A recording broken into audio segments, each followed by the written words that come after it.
How's it going, guys? It's Adolf, and I just wanted to do a Mage guide today. I've been playing Mage a lot. Pretty much, it's been my main for the past month or so. I kind of got back into Mage, and I've just been, really having fun. I really enjoy the class in general, and I really just enjoy the aspects of Mage and PvP. Plus, it's PvP utility, and it's just a really fun class, and I've been having a really good time. So I decided I'll be probably doing a Mage guide, Frost Mage PvP guide. Like it says, it's gonna be Frost Mage, and I'm gonna be covering, talents, gems, rotation, glyphs, pretty much everything that you need to know to effectively play a Frost Mage in PvP. I'm gonna be also going over some tips and possible burst scenarios and best ways to burst and whatnot, and also kind of just general strategy and how you want to play with different comps and whatnot. So yeah, just gonna jump right into it now. Obviously, spec, you're gonna want to be Frost. Frost is really good. They recently changed the mastery, so now if you're not familiar with the new Frost mastery, the old mastery is, you had your shatters. The more mastery you stack, the higher it would hit when somebody's deep frozen or nova'd. They actually changed it now. Your Frost still does a large amount of damage, like shatters. Shatters still exist, but they changed it so now your mastery affects these icicles, and you get icicles by casting, a Frostfire Bolt or a Frost Bolt, and it takes a percentage of that damage dependent on your mastery and puts it in an icicle above your head. When you Ice Lance, all those icicles go shooting out consecutively within a couple seconds. So as you can see, this is more damage that you're storing, more procs and whatnot. So obviously this can be something of obviously a benefit to you, and kind of cover it in a bit. Currently, you have around 50%, 50, 56, 60% mastery usually when you're not going full mastery, and this basically allows you, if you hit a 40k Frostbolt, to save around 25k of that damage to store for your Ice Lance when you release it.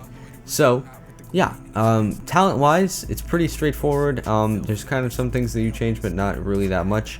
The first one is a toss-up between Presence of Mind and Blazing Speed. There's a huge debate in the Mage community, which is better, Presence of Mind, Blazing Speed. In my opinion, they both have their utilities. However, I really prefer Blazing Speed. I really use Blazing Speed all the time, and I'll go into a bit later why I do that. But Presence of Mind basically just allows you to insta-cast one of your abilities, 1.5 minute cooldown.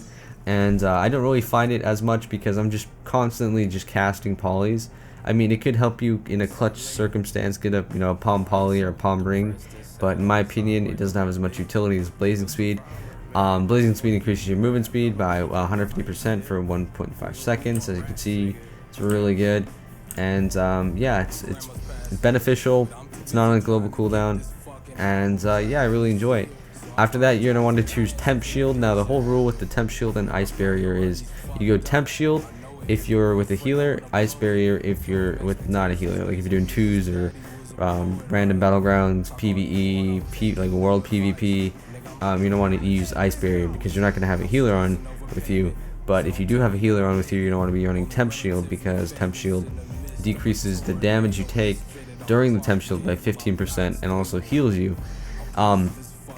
I don't really use it for the healing that much. I don't use Temp Shield to heal me. I use it more for the 15% damage reduction because that's a huge amount. If you can imagine 15% less damage for 4 seconds, and that's really beneficial. After that, you're pretty much always going to want to run Ring of Frost. You can use Ice Ward sometimes to switch up, and I use Ice Ward against Turbo Cleave or TSG.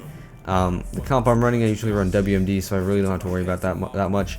I do use Ring of Frost though to continue my CC chain. And if I get a full poly into a half poly, that's 8 plus 4, so 12, and then into a half ring, which is another 4 seconds. So it's beneficial for CC chain. Also it helps you your team catch up if you're getting hit really hard. You can put it down on the ground, sit in it. Basic stuff. That's Ring of Frost. Never use Frost Shot as Frost. After that, you want to use Cold Snap. Obviously, refreshes all the cooldowns. Finishes your cooldowns on your Ice Block, Nova, and Cone of Cold spells. Plus gives you 30% of your maximum HP.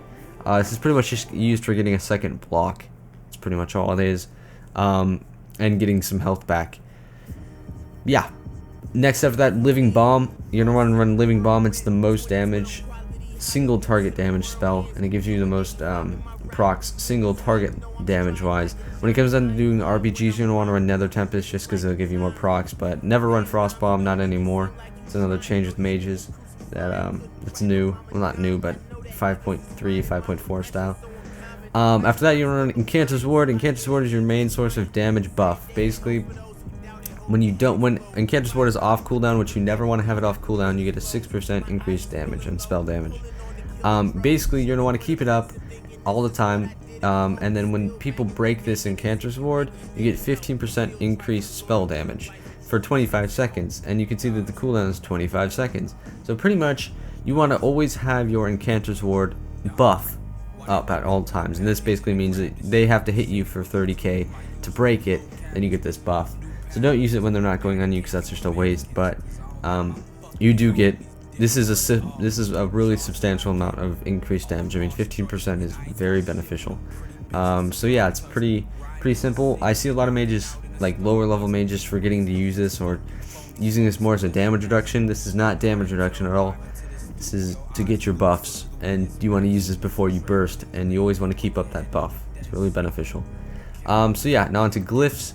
You're pretty much always going to want to be running Glyph of Armors. This is just really good in general to buff your armors. After that, you're going to want to be switching between quite a few Glyphs. Ice Block, which after you block, you get this pretty much Aura Mastery spell, and it also freezes people around you. It's pretty good. It makes you immune to all spells for 3 seconds. It's good, if you're fighting a spell cleave or a melee cleave who's going to shatter your block and you need to Nova them. It's really good. Spell steal is also good. Whenever you spell steal, you get 5% of your maximum HP. If your team's like lower on HP and you need to help out, plus you're going to want to be spell stealing a lot. This is a good way to keep yourself topped off. Another one is the splitting ice. Not many mages use this, however I use this against melee cleaves when there's going to be a lot of people standing next to each other when it comes down to enemies. If there's like say an enhancement and a warrior and they're going to be standing on me the entire game, I want to use this because this basically allows my ice lances to hit a second target for 50% of the damage. And this also applies to icicles, which is where the big damage comes in. This allows me to hit, if I'm going to hit an 80k ice lance on my single target, I'm going to hit another 40k on my alternate target, plus all my icicles.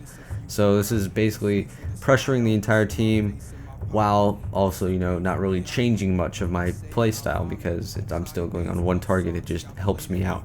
That's something to keep in mind.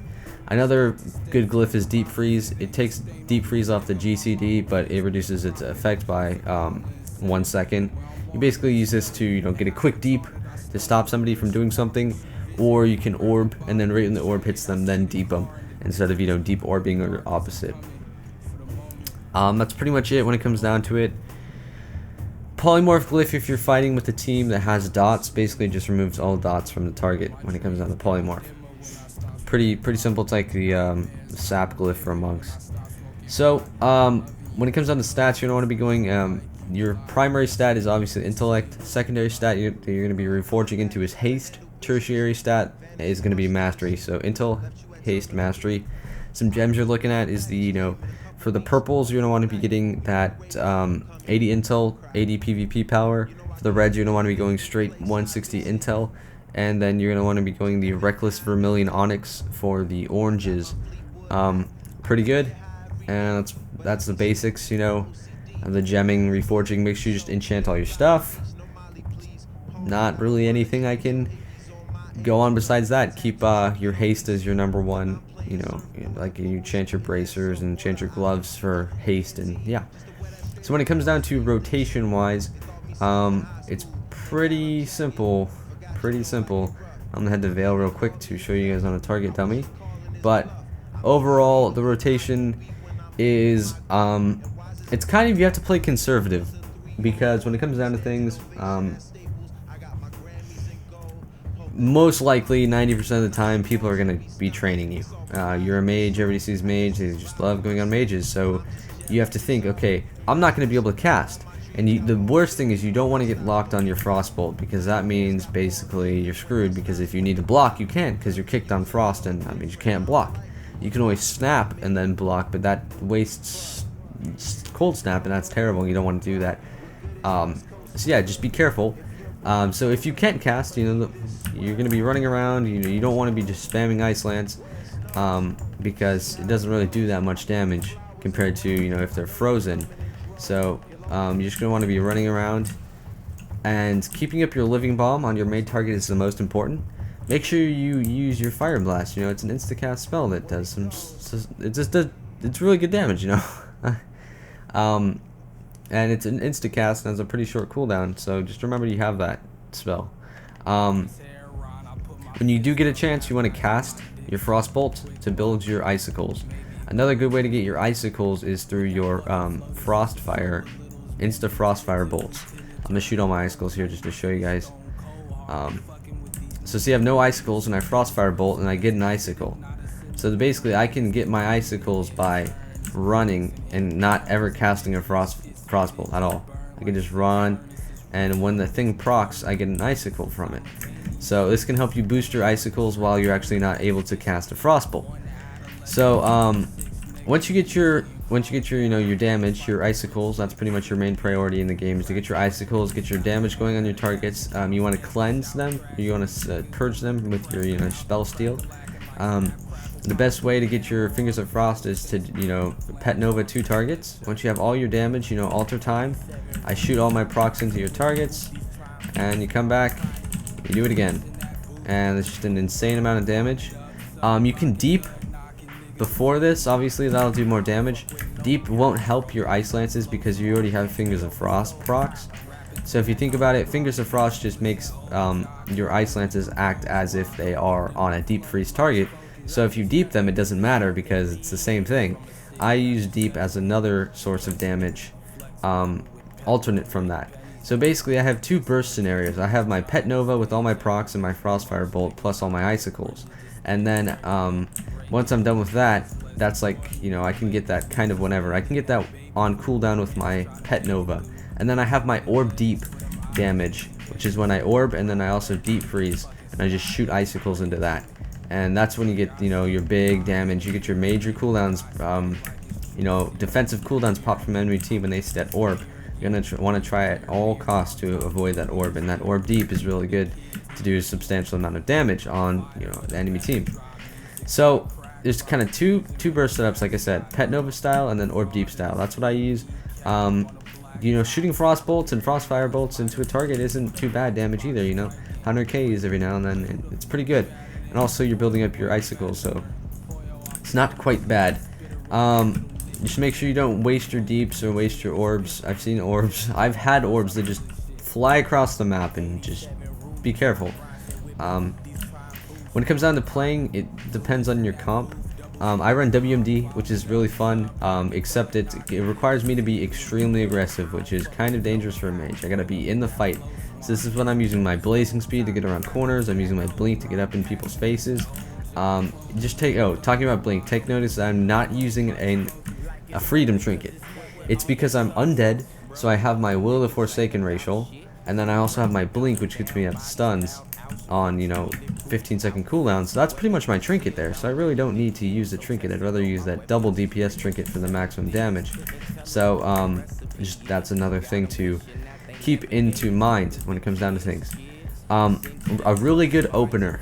This is what I learned from Zaru. This is what he says. A really good opener is you're gonna be invisible. I highly recommend going to your focus. Say it's my focus target right here, and you're gonna want to sheep him. I can't sheep this guy, but yeah, I'll sheep my focus, and I'll Pet Nova. You'll pop your Icy Veins, so you get your really fast haste.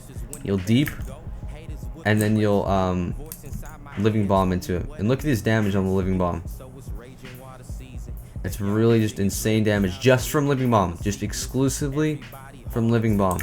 And then obviously you can shoot your Ice Lances into that deep, but that's a really strong opener. That'll get your procs. I really don't like to use Orb in the opener, but you can. If you're like forcing cooldowns on a Shaman or something, you can get your Orb on the opener. But back to comps wise, When I was talking to like WMD, I'm pretty much in their face all the time. The advantage of that comp is you got to be extremely aggressive to, you know, benefit. And I'm like on the people. I'm in their face. I'm playing the aggressive. You know, I'm pulling on cooldown.